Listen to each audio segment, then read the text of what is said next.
And then Leon has to hold the back end of the rocket launcher when Big McLarge you just aiming it at the front. He could have been replaced with a sturdy stool.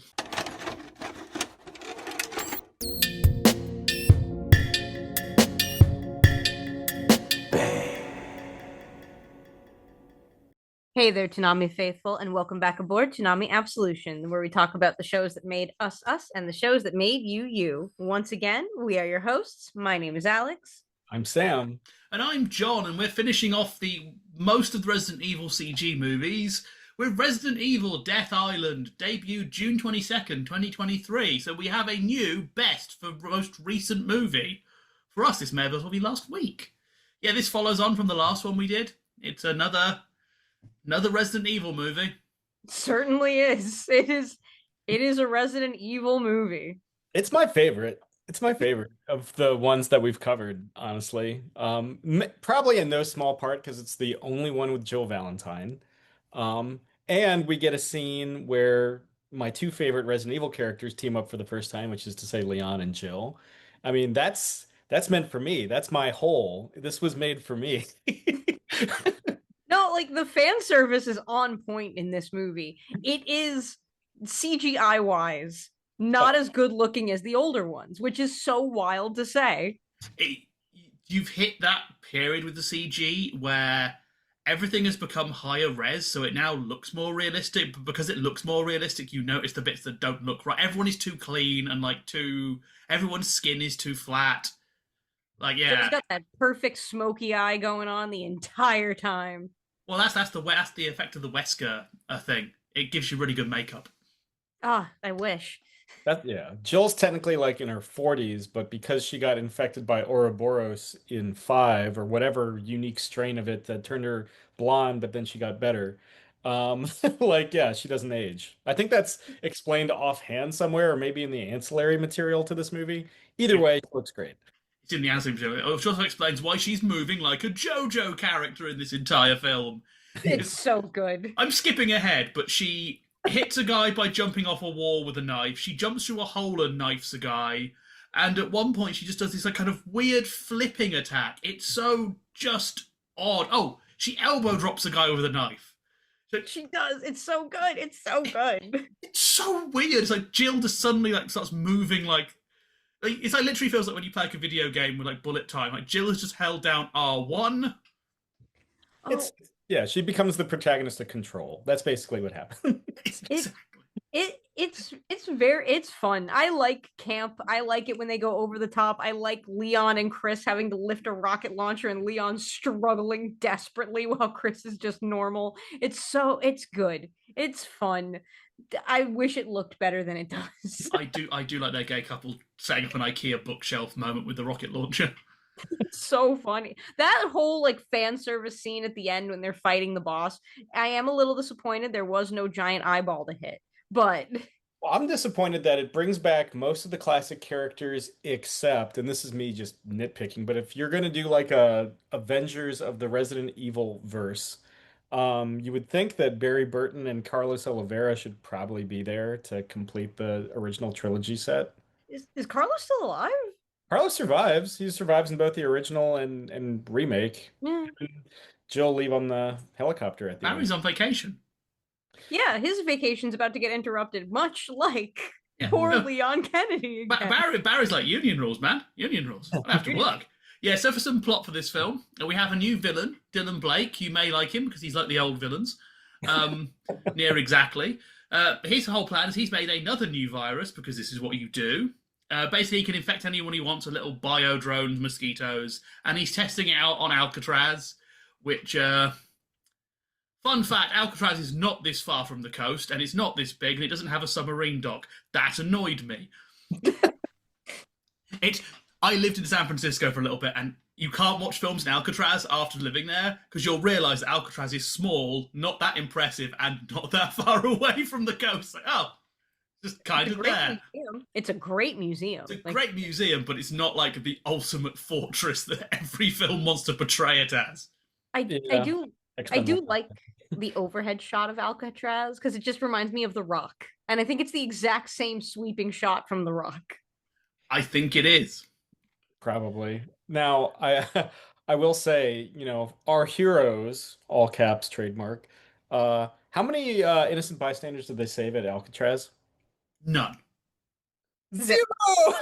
Zero. Zero. They do a terrible job, and I'm going to presume it's because Jill wanted to get some killing in. Yeah. Jill was like, I've been saving Mita for like the last 6 months. Chris came in ready to shoot whoever needed to be. Oh, really quick, before we go any further, we do have to talk about Chris getting absolutely called the hell out by the main villain. Being like, you keep going on all these missions and all your friends keep dying. Isn't that your fault, man?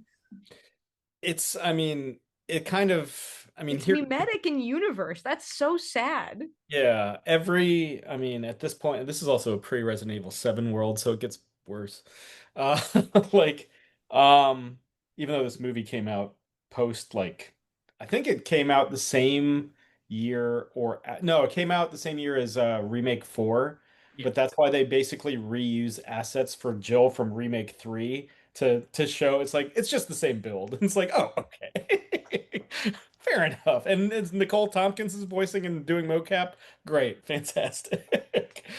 Yeah, that was but yeah, no. Chris doesn't say none of the heroes save anybody at Nope. Alcatraz. It's Nope. just Goose egg. That yeah, it's a very weird thing. To be fair, I have problems with this film, mm, and a good chunk of it is the second we get to Alcatraz, we just start getting the pacing goes all to hell. The worst part of this film is midway through, Dylan does his big speech where he's calling, he basically calls them all out by name, and he's standing there, and it goes on for like 15 minutes, and he says the same line like 3 times. Like, dude, we get it. And it makes Jill look like a fucking idiot because Jill's standing there with her gun and doesn't try to dome him. It's like, because they have Leon try, and then Harley Quinn, Maria Gomez from the last film knocks the yeah. gun away. It's like, why didn't we do that with Jill? Because if not, Jill is just standing here, gun drawn, aimed at his head, and not doing. Jill, come on, love. I forgot Maria shows up in this movie. I thought Vendetta was kind of her only appearance in this sub-series, but there's I don't blame you because she doesn't get lines until she fights with Leon, where Leon becomes catty gay for a brief period, and Oh, I'll avenge my father. Your father was an ass. It's like, God, uh, Lee. this is peak Leon, though, when Leon is dropping lame one-liners all the time. Best version of Leon. This was good. Thank you, Matt Mercer. You were doing fantastic here, buddy. So I will say the bits with Leon and Jill are my favorite bits of this film because they have such natural dialogue together. Like Mm, Leon when he's doing like, oh, I'm going to add tour guide to my resume. Like they talk like this is the problem. Chris has this from the last film. He does not talk like a regular human being. So whenever he tries to do lines, it doesn't work. Leon and Jill here, they sound like two like bickery co-workers. It makes sense. But talking of Maria, I have a theory. mm, A game theory. It might be. This film had a weird production. I'm betting Maria was meant to have the Wesker control thing on her chest because we evoke Jill being under Wesker's control. That yeah. never plays into this film. That whole speech Mhm. means nothing. But then Maria gets impaled through the. Leon pushes her into a stake, and she Yeah. gets impaled through the chest exactly where that thing would be, and her wound is the exact shape of that thing. So I'm calling it at some point either that was going to be Maria or someone under that Wesker device because it's so weird that they invoke the Wesker thing, do nothing with it, and then she dies that way. So for just for a point, originally this was going to be set on a cruise ship, hence why everything is nautical themed. Mm. But they realised, oh, Resident Evil Revelations has come out, which is set on a cruise ship. So they went for And Dead Aim. And Dead Aim. But no one played that, not even the writers. Yeah. Ooh, Should have brought my copy. ooh. Yeah, so they went, okay, Northern America, we did New York, let's do San Francisco because why not? That's why San Francisco doesn't really look very San Francisco in this. And yeah, and Jill was added late into this because they've been trying to keep her away because of the live action films. So I do think there was something off on here which would have led to this being more linked to that Wesker storyline. Because again, Dylan moves like Wesker. He does the whole Weskery. He's very Weskery, just with a cane. Yeah. Yeah. He does Is turn he into a giant thing though. he does seem a little more like Wesker could be theatrical, but like, I don't know, maybe it's Damon Mills' performance here. I don't know, but this guy feels very like that kind of theater sort of thing, you know? Like Matt Berry wouldn't be out of place here. He does have kind of the old school stage actor vibe. I think it also helps that he keeps trying to Russian roulette himself, Yeah. which is a funny plot point. I kind of wish he'd shot himself in the head. That would have been funny. Just halfway through the movie. Yeah. I was kind of hoping we'd have him do that. He would, because his whole thing is like, I was in Raccoon City, so he's like a dark reflection of the cast. He went to Raccoon City and became evil because he had to shoot his friend. His friend who looks like all the other troopers we've seen so far. Yeah. I was kind of hoping midway through he would shoot himself and then Maria would continue her father's work kind of thing. Because Maria is just kind of like, she's like, well, I'm doing the whole Harley Quinn thing. I brought the latex suit and now my dad's dead, so I kind of don't want to waste the suit. Where's the next evil dude I can Harley Quinn for? Yeah, it's the latex suit, like you were saying. It's like Jill latex in 5, right? Yeah, it does look like her out. Again, that's why I'm like, wait, was this meant to be a Wesker thing with that whole thing? Look, we need somebody in a sexy leotard, and the Leon Kennedy mods hadn't been made yet, so we needed to go with this model. I think Maria may be becoming my favorite Resident Evil character because I just love the fact that the two villains she's hung out with have been these kind of boring suits, and she's just here like, aha, I'm in my latex cat suit. It's like, girl, read the room. Yeah, it's like they're both both the past two villains are very cultured, right? They're always like comedically cultured to the point where he's like, I'm going to recreate my European wedding, like in Vendetta, and then in this one it's Cane Man, but the which always comes off as classy. And then yeah, Maria's like, what if I was Racer X? There's And we something so James Bond about it, you know? Like you have the very classy villain, and then they have their strumpets behind them, you know? Yeah. I just love whenever they're together in a room. It's like someone didn't read the group chat. This is why you can't hire off of Craigslist. Mhm. Oh, I'm half convinced that the only reason Rebecca Chambers is here because of one, fan service, but two, they have the assets already made from Vendetta. Yeah, So they're she's like, in the same outfit. Yep, same outfit. pop her in again.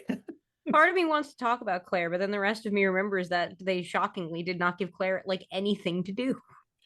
She serves as um her brother's sister.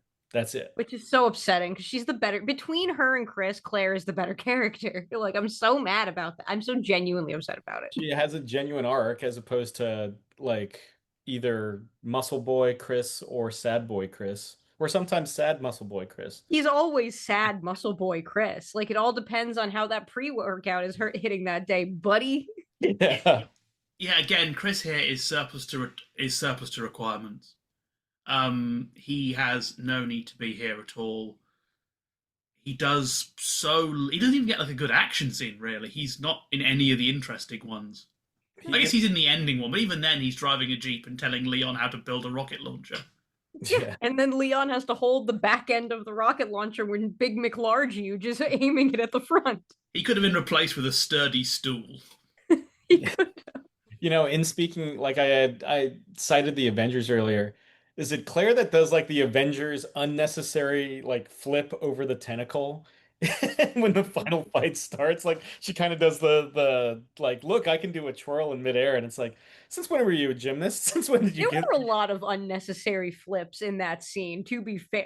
Everybody was diving and QTEing their way through the scene, you know? Yeah. I could see the button prompts coming up. At least Leon's known for it, right? At least Leon, and I guess Jill can do it because she got Ouroboros.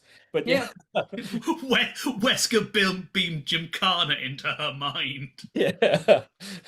She's a master of Kumite. Well, she if I remember correctly from the DLC in 5, she still retains those physical abilities.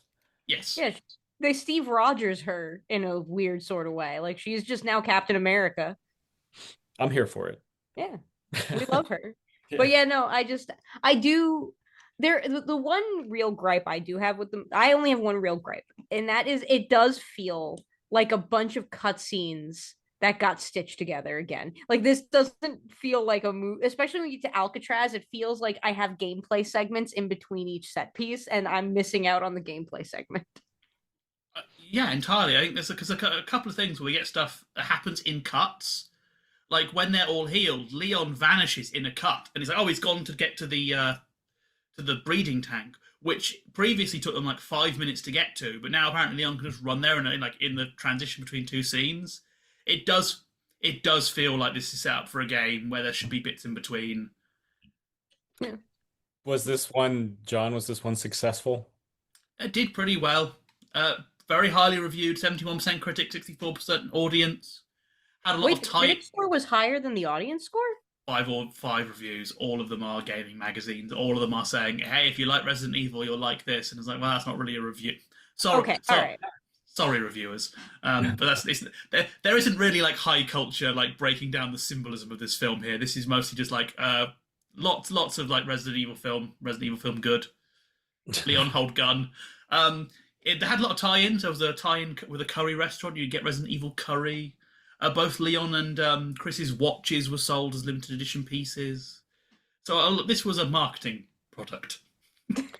Like the motorcycle all over again. Yeah, they really love selling like for some reason somebody at Capcom was like, what if we did a watch part? Because remember, you can get Grace and Leon's watch from Requiem for like thousands of dollars. Like I think I think it might have been Super Groupies that did like a really big collab for Resident Evil where they made Leon's boots and everything. Yeah, like there's one going on right now for 007 First Light, but Bond is known for having fancy watches. That's kind of his shtick. Leon, who drives a Porsche in Requiem all of a sudden, and Grace, who's a junior FBI analyst. It's like, what? Where are you getting these designer watches, guys? Leon invested his 401k quite intelligently. It's because it's much easier to hoard and sell on in secondhand markets, is the reason for it. Or his OnlyFans did really well. Yeah. I mean, Leon's got like a lot of vacation he has to keep cashing out because he's never taking his vacations. Oh, on Leon on vacation, I'm very sad at the end when the helicopters come to pick them up. I was really waiting for the helicopter to pick up Leon that was going to just drop out a motorcycle and have him ride across the bay. Oh, that would have been amazing. Ride into the sunset. Just on his on his jet ski. How can you do that, Leon? The power of America. I do want to talk about the shark zombie because that was actually a very fun scene when we were introduced to the concept of the shark zombie, and then the shark zombie eats Kane Guy and becomes merged with Kane Guy. Yes, so it's very like Deep Blue Sea, isn't it? Because it's right there on the submarine docks. And... Yeah. The very famous submarine docks in Alcatraz. Yeah, all these weapons left over from when it was an armory. Ah, yes, I remember the 18th century armory Alcatraz where they had plasma rifles in box. Oh god, that bugged the crap. I love that's like the most video game thing. It's just like, oh yeah, this was an armory, hence why there's modern weapons we can all use. Our signature weapons are all here. Is that better or worse than X-Men: The Last Stand randomly using it as a site to manufacture anti-mutant drugs? That is slightly worse. Hey, at the very least, Nicolas Cage just needed to break back in with James Bond, all right? Like, they brought the chemical warfare there. It wasn't just there. I'll just say that one of the saddest experiences I had when I first went to America was I went with a friend to Alcatraz. And again, I grew up in the UK. All we had for Alcatraz was like movies like The Rock and Escape from New York. And we went, and I had this moment of like, wait, is this it? Like, really? This is it? Yeah. It's like, oh, it's just a normal prison just like 20 feet away from the land. Okay. It's just really cold, shark-infested water. Like, that's really it. Well, as my friend pointed out, it was to hold, like, rich Italian gangsters who just didn't like swimming. Like, they weren't particularly strong. No, that's why they succeed and escape from Alcatraz, right? Because Clint Eastwood would never be Italian. Yeah. Clint Eastwood would never be Italian. That's just a little too ethnic for him. If any of them went to the pool and did their laps, it would have been the most broken out of prison in the world. Listen, I'm gonna tell you one thing about East Coast Italians, right? Like that's you're not seeing us in the ocean. That's They're not like Sonic the happening. Hedgehog. Yeah, basically. Like you can't look, you get told your whole life in New York and New Jersey that if you touch that water, you're gonna grow a third arm. You're gonna expect Timmy Two Toes to be able to do that shit? Hell no. All your rings come out. Uh, no, you can clearly tell that the zombie shark is a holdover from when this was a cruise ship film because it kind of comes out of nowhere, and hence why we have all the liquors and our water liquors. Yeah, I wish they did more with water liquors, the now that they have fins. Yeah. Um, liquors are always liquors are always a good time. I don't think Chris is outside of the movies. I don't think in the games Chris has ever fought a liquor though, because they're not in one, Not in they're, one. they're not in five, they're not in Code Veronica, they're not in seven, they're Yeah, not in, Chris is way too prepared for the liquors. yeah. He can handle everything. What I do appreciate about this movie is it's also not a hodgepodge of like Plagas, Ouroboros, like everything in a single movie, which we've seen before. For all the fan service, it's pretty confined to zombies and liquors. Yeah. Yeah, and it's mostly our new zombie type, which is don't spread by biting, which is something. Yeah. Yeah. I feel like there are places where you can see that The Walking Dead has kind of started to infest other zombie properties, and I feel like this is a shade of that. It's funny because all the zombies look like the Joker in this. They all get like their hair all goes weird and green, and they have like big like it looks like they're all Heath Ledger's Joker for some reason. It was a very popular costume in 2008. I mean, it was, but I didn't expect it in my Resident Evil film. I mean, there's like smiling zombies in to invoke Requiem again. There's a lot of smiling zombies in Requiem. I mean, being No. zombies is a pretty chill experience, and when you got no stress. I mean, yeah, all you want to do is eat and walk. Like Yeah, that's don't pay taxes, don't edit podcasts. It's a nice existence, man. nice. It's nice. It's good work if you can get it. While Resident Evil's still going, then yeah, there'll always be work. There's always going to be work for a zombie. Like Umbrella Corporation is always hiring. Your agent calls you like, "Hey, Dave, you're dead. We got work to do." I, talking of sort of zombies, I'm kind of two things of this film, and this is we've done this to ourselves a little bit. Hmm. Alongside Dylan's never-ending villain monologue, I lost so much interest in this film when we infected Chris, Leon, and Rebecca. Yes, because you're like benching. I don't know. We, on some level, because of the timeline placement and everything, and we've kind of touched on this before, we know these characters are going to be okay. Yeah, The only character we don't know that's necessarily going to be okay is probably, well, honestly, I guess you could say the same thing about, um, really, you just know Leon and Chris are going to be okay now that I think about it, because, you know, Jill and Claire but and Rebecca haven't shown up, but we kind of know they're not going to kill them off in some throwaway movie. they're not. Yeah, and that's the thing. And I think the thing is, like, if they'd done it to one of them, I would have been okay with it. But the second they did it to all three, it's like, okay, there's no the tension's gone. Like, we clearly know that none of them are going to turn now. Like, I like Rebecca having the moment with the war criminal, being like, I would save you regardless, and him having his like come to Jesus moment. That's nice. It's just it's just kind of undermined by everyone else being infected and Chris just having a mope in another cell. If that, it's so funny. It's like how details affect it. But if that had just been, I injected them with like a paralytic or something, and only she got infected, that would have been fine with me. It's which the second you say, "Oh, you're all good," turns like, okay, we know you're not. We know the Resident Evil like the guys who handle the money are not that brave. Yeah. I think with franchise products, right? You have to be able to build tension elsewhere. Like the characters are going to be in mortal danger, but everybody kind of knows to a certain degree, like the characters are going to be fine, right? I think it's finding that alternate place of tension that you need to look for, and I think, and I that was probably what was missing here is that you don't have the same like.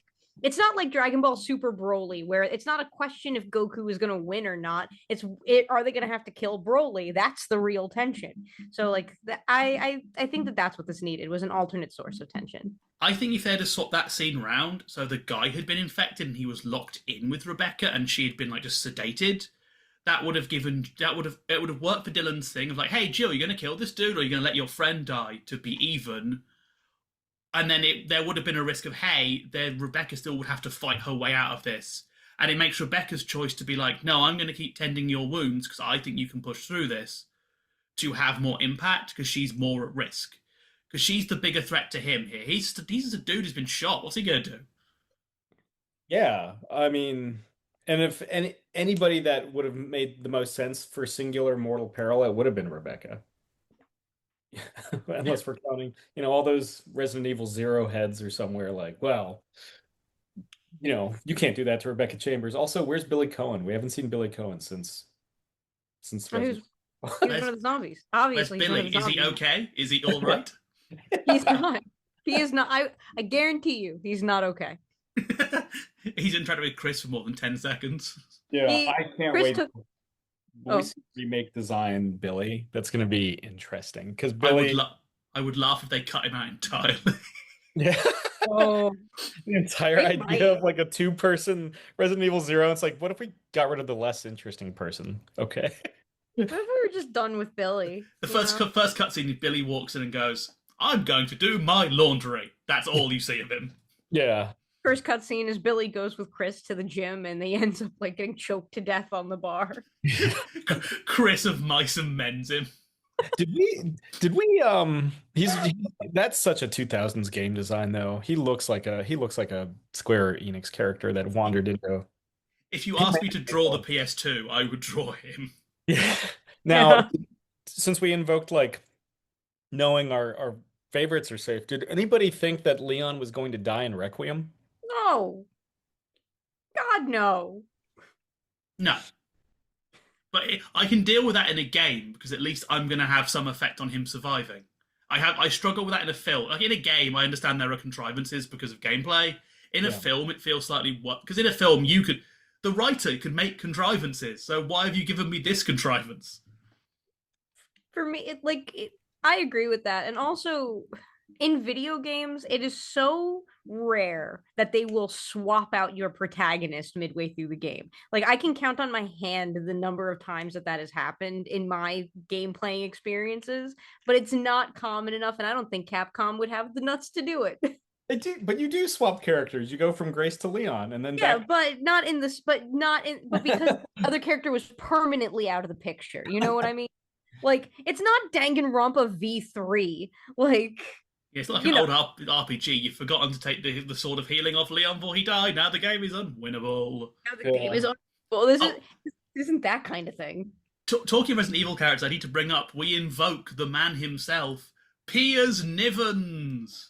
I love Piers Nivens. He is a big part in Resident Evil 6, but Yeah. I love him specifically because not only is he the lead character in Resident Evil, the Maharara Desire, the manga, he's one of the lead characters in Biohazard the stage, the Resident Evil stage play. And in the DVD, the version they recorded for DVD, he is played by a lump who talks like he's in Resident Evil 1. It's great because you have all this dramatic stuff happening and you just have this guy playing Piers who feels like that we've pulled a guy out, yeah, like improv, we pulled a guy out of the audience to act around.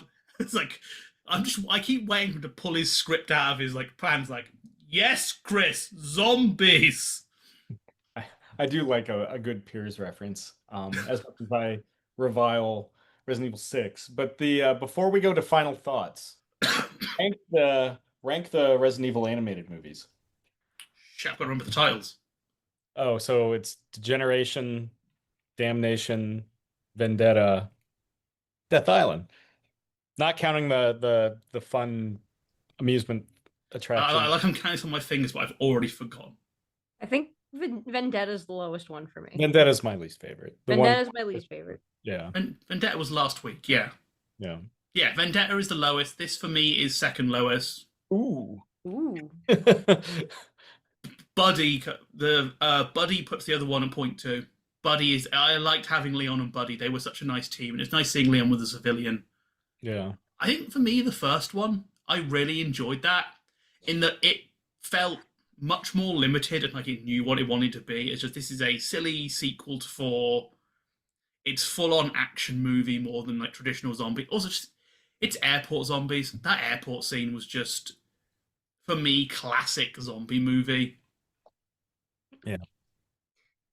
Yeah, I think Vendetta is definitely at the bottom. I'm gonna put Dead Island. I think is my second favorite. I really like I like Time with Leon Kennedy. I like Damnation a lot, which puts the generation in at third, but it's like a very distant third from the bottom, if you know what I mean. Mm. Like there's a gap there between Vendetta just isn't fun. If it's not fun, and I think that that's my biggest issue with Vendetta overall. It's just not fun. And that's just Vendetta feels like this weird middle phase where we're not yet at the this where it's Avengers and we have all the characters in, but we're moving away from these being self-contained zombie films. yeah. I mean, and Vendetta's just kind of like a weird mismatch of like set pieces that don't really fit at all.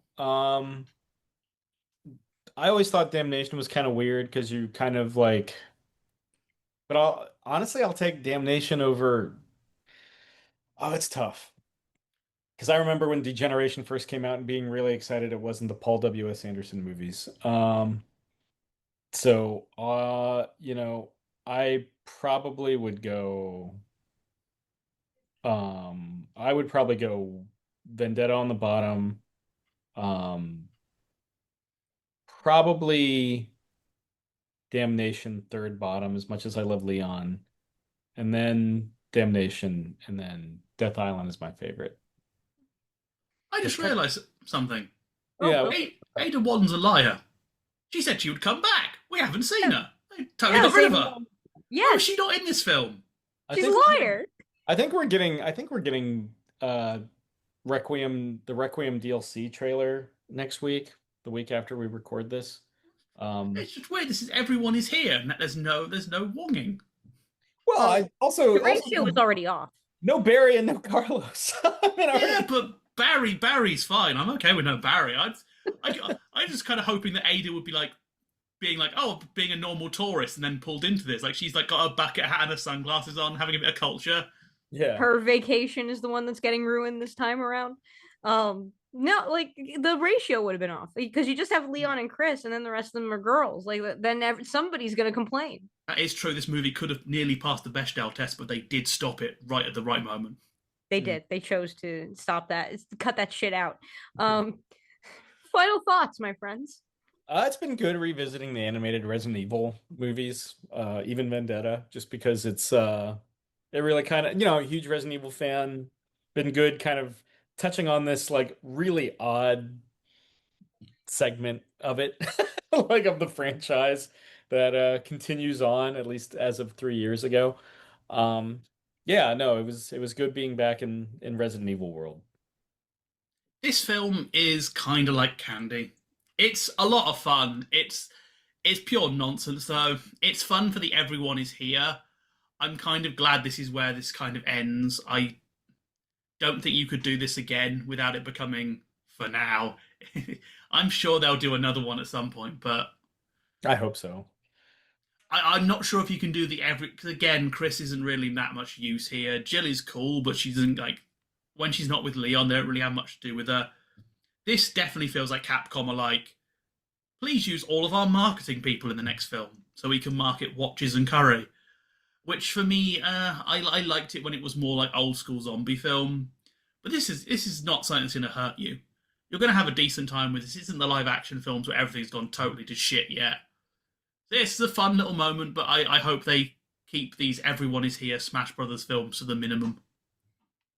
In the words of 5 gaming reviewers who reviewed this movie, if you like Resident Evil, you'll like this movie. Yeah, it's fun. It's candy, it's popcorn, it's empty calories, but they're fun calories. I I do think that this is worth a watch. Even if you just like zombie movies, you might need a little Resident Evil context to get it, but like it's a fun time. Play the drinking game. That's what I did, and it was a lot of fun. And then it certainly was not. But Drink whenever you see Chris. oh no, the Chris drinking rules are bad. They're bad. Then you will get messed up. Do not do this at home, kids. But that does mean we have Under the Influence of Nothing pulled into our final destination. That's right. It is time for us to disembark from Toonami Absolution. We want to thank you once again in joining us and talking about the shows that made us us and the shows that made you you. We have been your hosts. My name is Alyx. I'm Sam. And I'm John. And we'll see you next time. Bang.